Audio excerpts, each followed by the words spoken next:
Joining me now is New York Republican Congressman Mike Lawler. Congressman, thank you so much. Really appreciate it. Let's start right there with the breaking news. President-elect Trump picking RFK to be in charge of HHS. What do you make of this pick, and do you think he'll get confirmed? Well, obviously, we had an election in which many of these issues were litigated and discussed, and the American people overwhelmingly voted to elect Donald Trump. And so he's going through the process of nominating folks to serve in his cabinet. He has every right to nominate who he sees fit to serve in his administration. But that's also why we have a Senate confirmation process. And so RFK Jr. and Matt Gaetz will have to go before the United States Senate and address issues of concern that have been raised with their respective nominations and answer questions. And obviously, someone like RFK Jr., who is from my district, lived in Westchester County for many years, I've had strong disagreement with, including his efforts to shut down Indian Point in my district.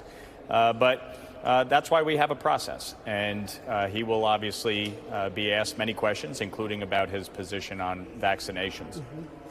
Absolutely. Congressman, let me ask you now about Matt Gaetz. Of course, you just raised him as well. I want to play you a little something that you said about him last year during his effort to oust Kevin McCarthy as Speaker. Take a look. Matt has been a singular destructive force within the conference, and the American people should understand that what he is doing is not conservative. It is not conservative republicanism. He is a charlatan, and I stand by that. Congressman, do you still stand by it? Is he a charlatan, and should he be the next head up the Department of Justice? I stand by everything I've said. Certainly, my views on Matt Gaetz are very clear. It doesn't take more than a Google search to find it.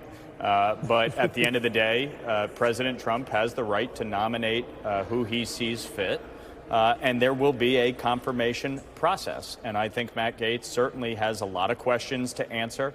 Obviously, the investigations, both at the Department of Justice and by the House Ethics Committee, are relevant to this confirmation. And I'm sure the Senate will do everything they can to get the information relevant to ask the appropriate questions. And I think he owes the American people answers during that confirmation process. And just to be very clear, do you think that the Ethics Committee should make their report available to the Senate and, quite frankly, public? Look, I think the Ethics Committee and the Department of Justice should follow the law and the procedures that they have always followed.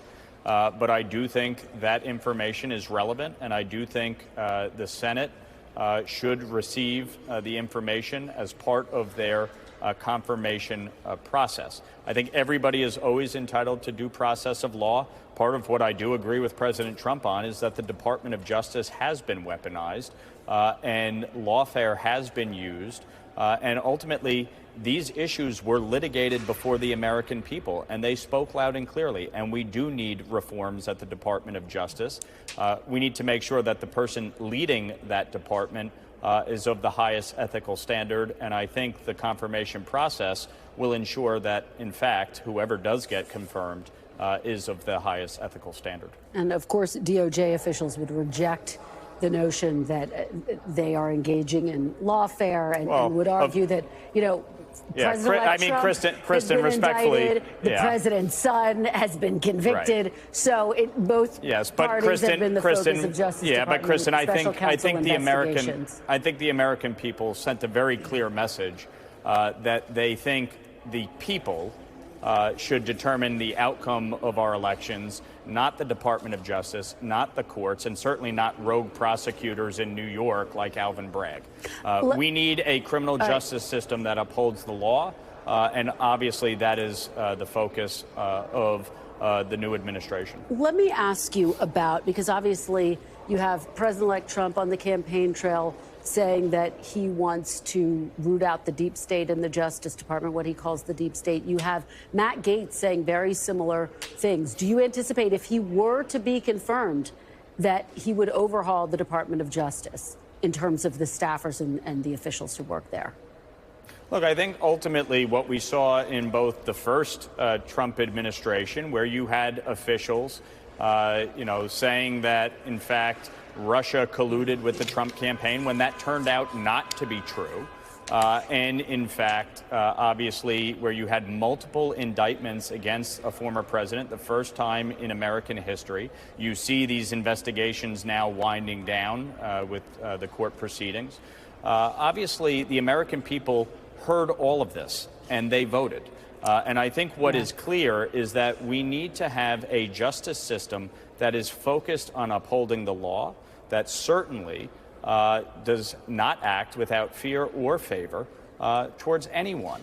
And ultimately, what I want to see is a Justice Department that does the job of the American people and stops engaging in politics, but more so focuses on the very real challenges facing the American people. You look at the FBI. I'm from New York. I was in my 5th day of freshman year of high school on September 11th.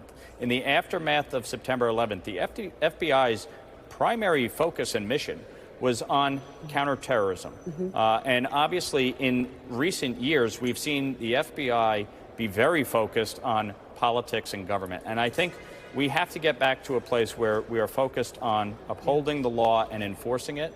I want to see and ensure that, of course, there is a leader within the Department of Justice to do that, and that's why we have a Senate confirmation process. It's important to note that those indictments were brought by grand juries that you referenced. Let me turn to the fact that, of course, you serve on the House Foreign Affairs Committee. You're a supporter of Ukraine aid. President-elect Trump's pick for Director of National Intelligence, Tulsi Gabbard, has not been. And she, of course, has also been accused of spreading Russian propaganda. Do you think she should be confirmed to the Senate? And are you concerned about what that might mean for continuing aid to Ukraine? Again, this is why we have a process, and all of these issues will be addressed through that Senate confirmation process. I think the president has made stellar picks with Congresswoman Elise Stefanik to serve as UN ambassador, with Senator Marco Rubio as Secretary of State, with Congressman Mike Waltz as National Security Advisor. I think they are creating a very strong national security team. I've been very clear. Russia, China, and Iran have engaged in an unholy alliance that seeks to undermine and destabilize the U.S., Europe, Israel, and the free world. They are not our friends. They are not our allies. Obviously, we all want to see the conflicts come to a close. The disastrous foreign policy of Joe Biden and Kamala Harris has resulted in one conflict after the next. We need to get back on a path where the United States, as leader of the free world, can help bring about peace and prosperity. Obviously, Ukraine is critical, and I want to make sure that Ukraine's sovereignty is protected. But this conflict cannot continue in perpetuity, and I think everybody understands that. And we're out of time, but just yes or no, do you want to see Tulsi Gabbard confirmed? Look, the president has the right to appoint people to his administration. They will go through the Senate confirmation process. Congressman, what do you think is someone? I don't have a problem with Tulsi Gabbard. Ultimately, at the end of the day, they will go through a Senate confirmation process. The American people voted for Donald Trump. And all of these issues and his policy positions were litigated, and that is what is going to be the deciding factor, not any one individual in his cabinet, but he himself. So these issues were litigated in this election. I don't think it's of any surprise that Tulsi Gabbard or RFK Jr. are part of this administration, having been nominated by Donald Trump. All right. Congressman Mike Lawler, thank you so much for joining me. Really appreciate it. Thank you. Thanks for watching. Stay updated about breaking news and top stories on the NBC News app or follow us on social media.